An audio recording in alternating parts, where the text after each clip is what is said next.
Éternel, Dieu de bonté, je me souviens que lorsque je cherchais le changement, je commençais à accepter de venir dans ta présence non pas pour recevoir, mais pour perdre, pour me faire débrouiller et corriger. Seigneur, je me rends maintenant compte que ce dont j'ai besoin aujourd'hui n'est pas de vivre mieux, c'est de mieux mourir. C'est seulement quand je parviendrai à vivre totalement ta mort que je vivrai aussi totalement ta vie. Il faut que je meure correctement pour vivre correctement. Pas la mort que je me donne à moi-même, pas la mort des armes de guerre, pas la mort qui détruit le corps, la mort que toi-même tu as vécue, la mort qui donne la vie. Pendant que je me débat pour rester en vie depuis tout ce temps, toi tu m'attends pour mourir. En cela, je reconnais que le plan que tu avais pour Lazare n'était pas de le guérir, mais de le ressusciter. Raison pour laquelle tu as attendu qu'il meure pour accomplir ton plan sur lui. Seigneur, accomplis ton plan sur moi au nom de Jésus. Tu n'as jamais eu de problème pour me donner.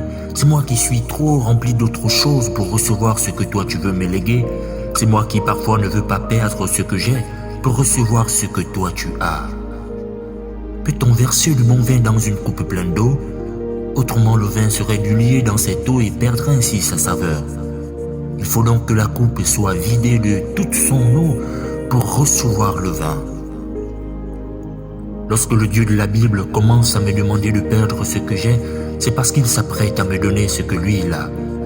Je me suis retardé moi-même en retenant ce que je devais laisser partir depuis.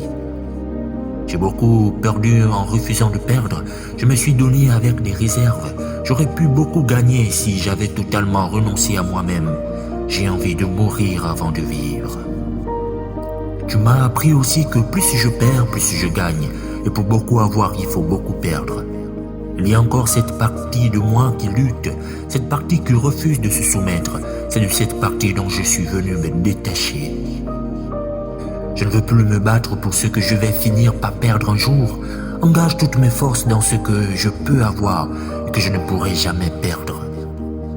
Oui, prends ton temps, souverain potier, pour travailler le caractère d'un cœur bien disposé. Le temps est venu de régler toutes ces lacunes que je traîne avec moi depuis un bon moment et que j'ai d'ailleurs très souvent occultées. Ce tas de dérèglements que j'ai longtemps considéré comme un idéal. Fais-moi descendre de cette autre opinion que j'ai de moi, et même du haut des félicitations auxquelles je me suis trop habitué, fais-moi descendre. Fouille et creuse encore dans mon cœur. Il doit être bien labouré parce que je dois porter beaucoup de fruits. Mon bien-aimé m'a dit, laisse-moi prendre ta vie et je te donnerai la mienne. La vie que mon Sauveur veut me donner se reçoit par la mort qu'il a vécue, car c'est sur la croix que le sang a ruisselé. Or le sang c'est la vie, et donc la vie a coulé sur le bois de la mort.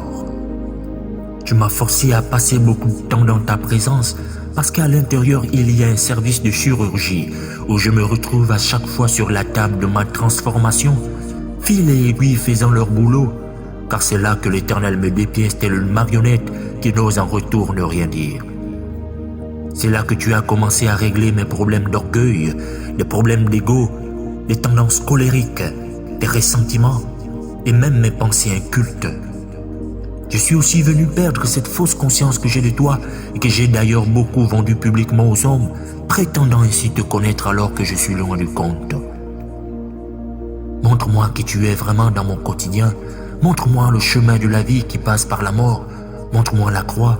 Montre-moi le sang. Montre-moi Christ. Au nom de Jésus. Amen. Amen.